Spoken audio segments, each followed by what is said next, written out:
આજે આપણને બુકિંગ કાંઈ મળ્યું નથી, એટલા માટે આજે આપણે ઓનલાઈન ધંધો કરવાના છે. હું આજે ઉબર એન્ડ રેપિડોમાં ધંધો કરવાનો છું આજે ઓનલાઈન. તો ચલો આપણે જોઈએ આખા દિવસમાં વડોદરા સિટીની અંદર કેટલો ધંધો થાય છે.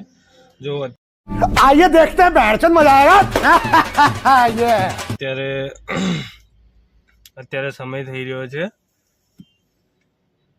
7:30 વાગી રહ્યા છે. અત્યારે આપણે હવે ઓનલાઈન થઈ જઈએ ઉબરમાં.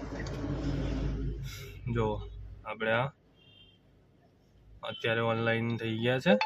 अच्छा हमको सिखा रिया है अच्छा મિત્રો આપણી રાઈડ આવી ગઈ છે પહેલી જે એરપોર્ટની છે. તો ચાલો ફટાફટ અંદર એરપોર્ટમાં જઈને કસ્ટમરને પિકઅપ કરીએ.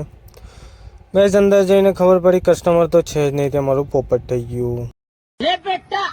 એન્ડ રેપિડોથી ધોકો ખાધા બાદ મેં ઉઠાવી લીધી છે હવે ઉબરમાં બીજી એક ટ્રીપ.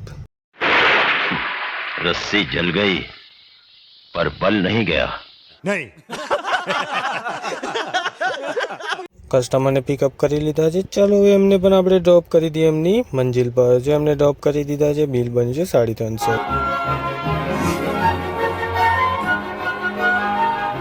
ત્યારબાદ આવી ગયું છે રેન્ટલ એક્સેલનું 1 કલાકનું બુકિંગ છે રેન્ટલનું. એમને ડ્રોપ કરી દીધા છે. એમનું બિલ બન્યું છે 350 રૂપિયા.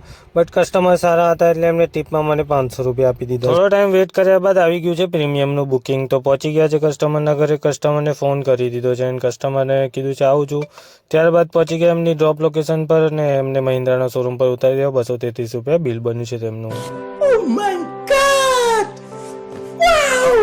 ત્યારબાદ ત્યાંથી બીજી એક પ્રીમિયમની ટ્રીપ મળી ગઈ છે. તો જો પ્રીમિયમની ટ્રીપ છે 10 કિલોમીટર જેટલી છે. તો ચાલો કસ્ટમરને ડ્રોપ કરી દઈએ. ડ્રોપ કરી દીધા છે કસ્ટમરને. એમનું 236 રૂપિયાનું બિલ બન્યું છે.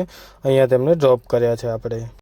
એન્ડ પછી ત્યાંથી આપણે બીજું પણ એક બુકિંગ મળી ગયું છે. તો ચાલો એને પણ ફટાફટ ખતમ કરીએ. આપણે પહોંચી ગયા છે પિકઅપ લોકેશન પર. અહીંયાથી કસ્ટમરને પિકઅપ કરવાના છે. ફોલ કરી દીધો છે કસ્ટમરને.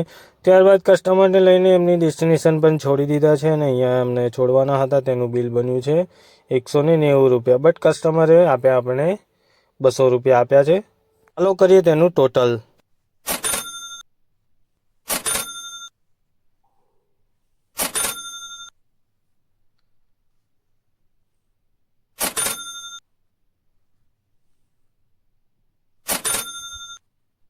ટોટલ 1535 રૂપિયા થયા છે. આ અર્નિંગ ખાલી 6 કલાકનું છે.